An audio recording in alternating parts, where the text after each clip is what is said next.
Hello dear students, in this video we are discussing chapter gravitation and we'll start with Newton's universal law of gravitation.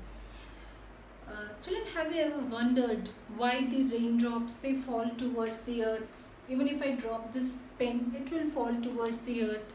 The moon, it revolves around the earth. The planets, earth, and other planets, they are revolving around the sun. Which is the force which is responsible for all this? What is that which is attracting us towards the earth? What is the force which is attracting the moon and which has kept the universe binded? So all these answers we are going to find when we will study the Newton's universal law of gravitation. Children, according to this law, every body in this universe, every object, every body, that what does it mean? Every object means it can be a terrestrial body, it can be a celestial body. Means when you are talking the objects on earth or whether the object is in anywhere in the universe, and that is why this law is applicable to every object and hence it is known as universal. It is applicable to the planets, it is applicable to this pen also, right? So that is universal. Why we call it universal?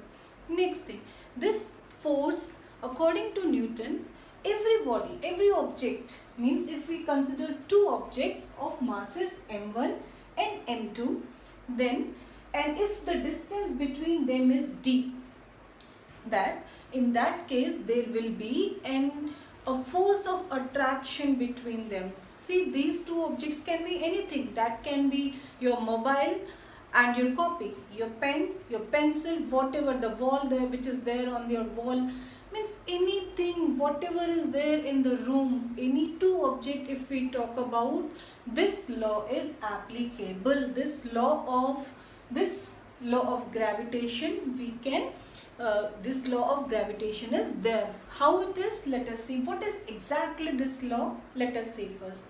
So, according to Newton, this force means the force of attraction is there. It exists between any two bodies which are there.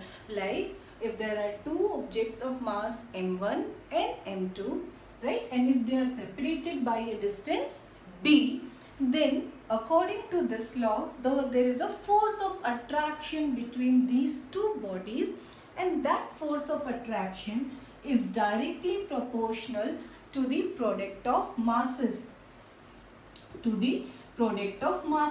So in this case, m1 and m2. And this force is also inversely proportional to the, what is the distance between them? D. So this force is inversely proportional to the square of the distance between them. And if I combine them, then this becomes F is proportional to m1, m2 upon d square. See, when we say inversely proportional to the square of the distance, so that is why it is also known as, for this type we call as inverse square law. Okay.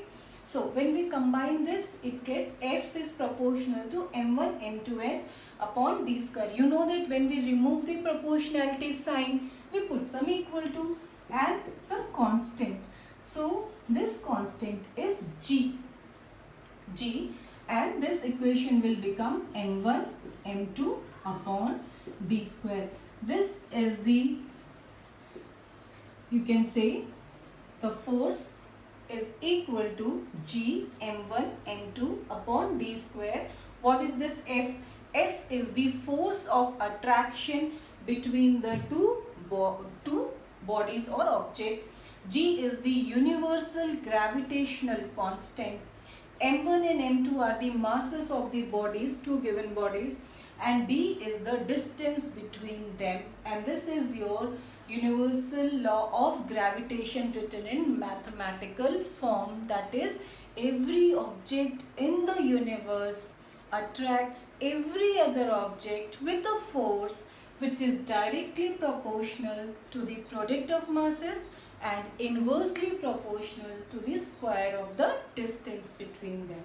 Right? So we are going to do many numericals based on that. So let us first understand what the value of G is and what is the unit of G.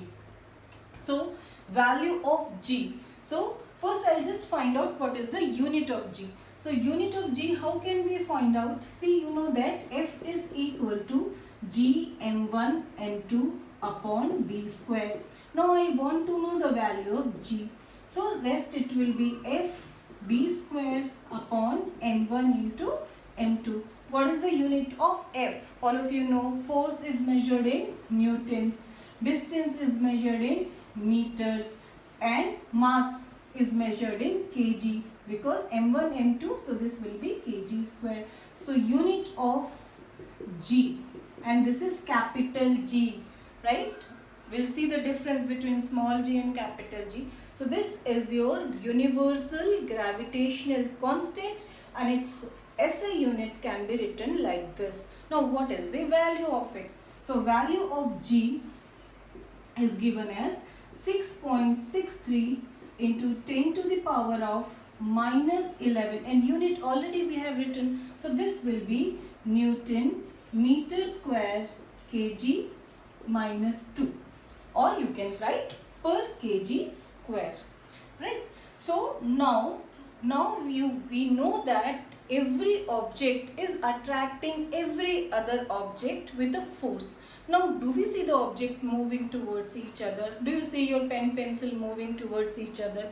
So, what does the force exist? Yes, the answer is force exists, but this force is very small when we say the bodies of less mass. This force comes into picture when one of the bodies is heavenly bodies like Earth, mass is very high. That is, for example, Earth we take moon or planets, right? For example, if I take two lighter bodies, right? Why do the bodies do not move towards each other? So in that case, if I just take the value that if the masses of two objects are say 1 kg, right? So and if they are separated by a distance of 1 meter, 1 kg's body, they are separated by a distance of 1 meter. So what will be the force? Is that force enough to produce any acceleration in these bodies? So let us see. So F is equal to, you know that it is given by G. What I am taking? When mass of the bodies, okay, when first case, when mass of the bodies m1 is 1 kg, m2 is 1 kg, and the distance between them d is 1 meter, right? In that case, F is equal to G. What is value of m? Directly I will write what is G. G is 6.63 into 10 to the power of minus 11 into what is m1? m1 is 1. What is m2? m2 is 1. What is distance between them? 1. So what is the force? So force comes out to be 6.63 into 10 to the power of minus 11 Newton. So children, this is the force of attraction which exists between two bodies of masses 1 kg. Now can you see the power here? 10 raised to the power of minus 11. How small this force is. So this force is so small to produce any acceleration in the two bodies so that they move towards each other. Right? That is why we do not see the objects moving towards each other, because the force is there, but the force is very small to produce any kind of acceleration in the bodies. Right? So now we can take one more case. Suppose I say one of the bodies, we just take the two heavenly bodies, or we can take one body is Earth and an object on Earth, and then we can see what is the force that time. Okay. So now let us consider one more case. One more case, that means if one body is of very less mass, that is 1 kg, and other body what we have considered is Earth. Means one body is of mass 1 kg and other body is you are taking as heavenly bodies. An example here we have taken as Earth. Right. So for that I need some information. What information I require? I have taken M1 as 1 kg. M2 is the mass of Earth. So mass of Earth is 6 into 10 to the power of 24 kgs. And distance between them, what do we write here in the formula d square? D square is the distance of between the object. So when I am there on the earth or just above the earth or a little distance above the surface of earth, it will actually, if you are somewhere on the earth here, right? So your distance between the two objects means we measure from the center. Okay, so what will be the distance between the two objects? One which is lying here on the surface of earth and one is the earth. So distance between them will be the radius of the earth, right? So the radius of the earth is actually 6400 kilometer. That is 6, that I have to convert into SI. So 6.4 into 10 to the power of 6 meter.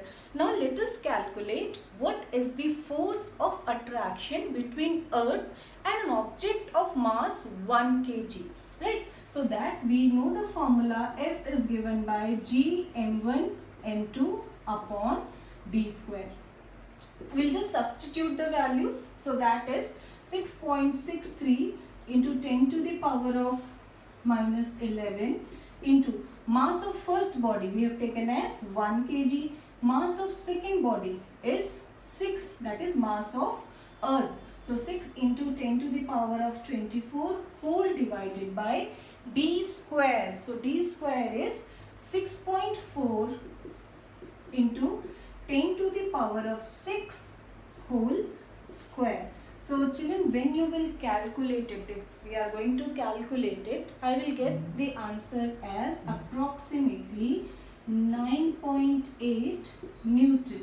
I get the answer as 9.8 Newton. So that is quite large force, right?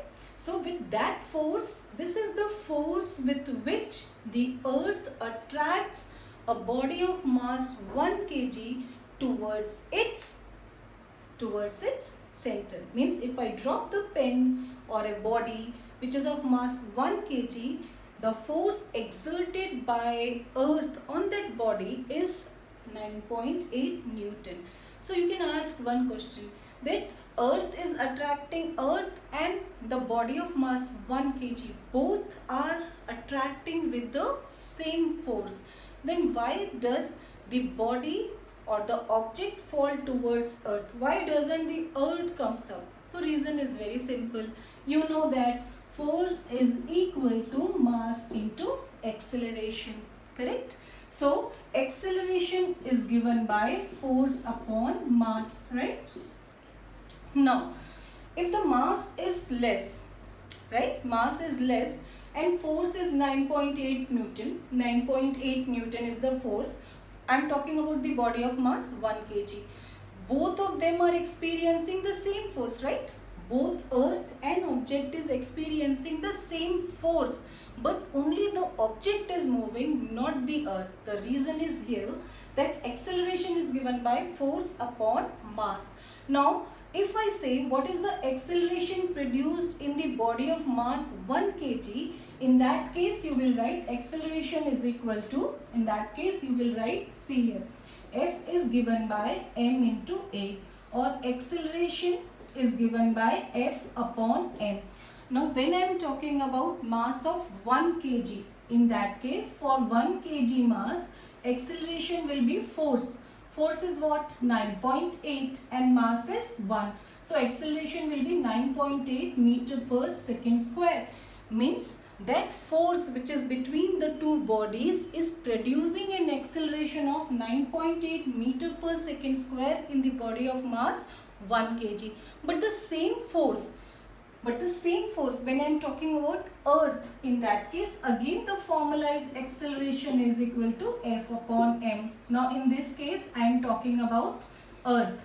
This is the answer to the question, why does not earth moves? Why only the body moves when the force is same acting on them. So in that case, acceleration is 9.8. What is the mass of Earth? Mass of Earth is 6 into, sorry, force is 9.8 Newton and its mass is 6 into 10 to the power of 24. Children, that will be 9.8 divided by 6 into 10 to the power of minus 24 meter per second square. Can you think? This is too small acceleration. It is almost negligible. So that force is not able to produce any kind of acceleration in the earth. So that is the answer for that. Okay, so in the next class we are going to discuss what will happen if we change the force. For example, if we change the mass, if we change the distance between the bodies, how the force is going to vary.